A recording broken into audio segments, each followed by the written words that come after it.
This may be known as the most difficult puzzle in the world, but once you get your hands on a Rubik's Cube, you may never be able to put it down.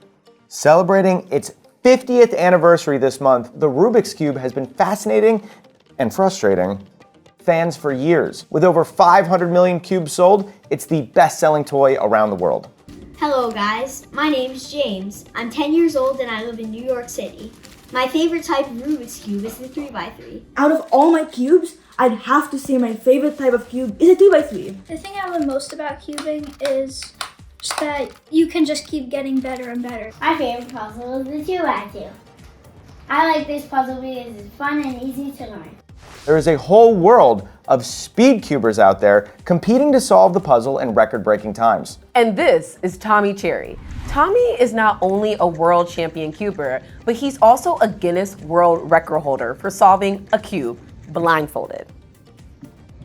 So tell us a little bit about your background with the cube. When did you first find one? How did you fall in love with it? When I was 10 years old, I saw a video tutorial my friend made on YouTube for how to do the 2x2 Rubik's Cube. I was really intrigued and kind of went down this rabbit hole. It took me about a month to actually figure it out. Once I learned, I was pretty hooked and striving to get faster and faster, and that's kind of how it's been ever since then. How many cubes do you have? Over time, I've probably owned like 400 or 500 total. I like all of them, but I think my favorite event to do in competitions is 3x3 blindfolded. It's just the one that I've always found the most fun and just the one I'm most naturally adept at. So what is your actual world record? Currently, I hold the world record for Rubik's Cube blindfolded single and average. My best for a single solve is 12.00 seconds, which is the current world record. And my best for an average of 3 different solves in blindfolded is known as the mean. The mean of 3 is 14.15 seconds, which is also currently a world record. Tell me about the process of doing it blindfolded and non-blindfolded. When solving it normally without a blindfold, you're kind of focusing on certain areas of the cube. But the thing about blindfolded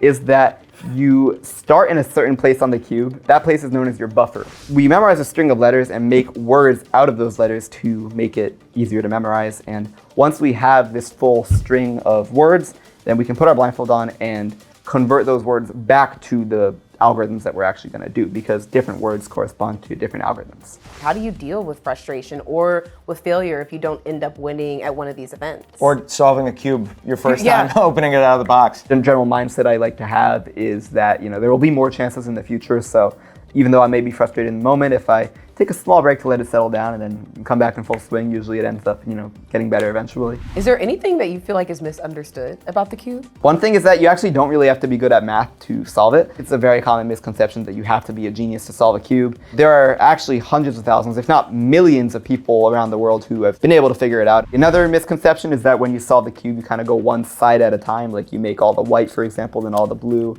But that's not quite how it works. You have to account for the positions of the pieces. What has cubing really taught you about yourself? It's kind of just really taught me to push my limits, and it's allowed me to realize I can do a lot more things than I may have thought I was capable of a long time ago.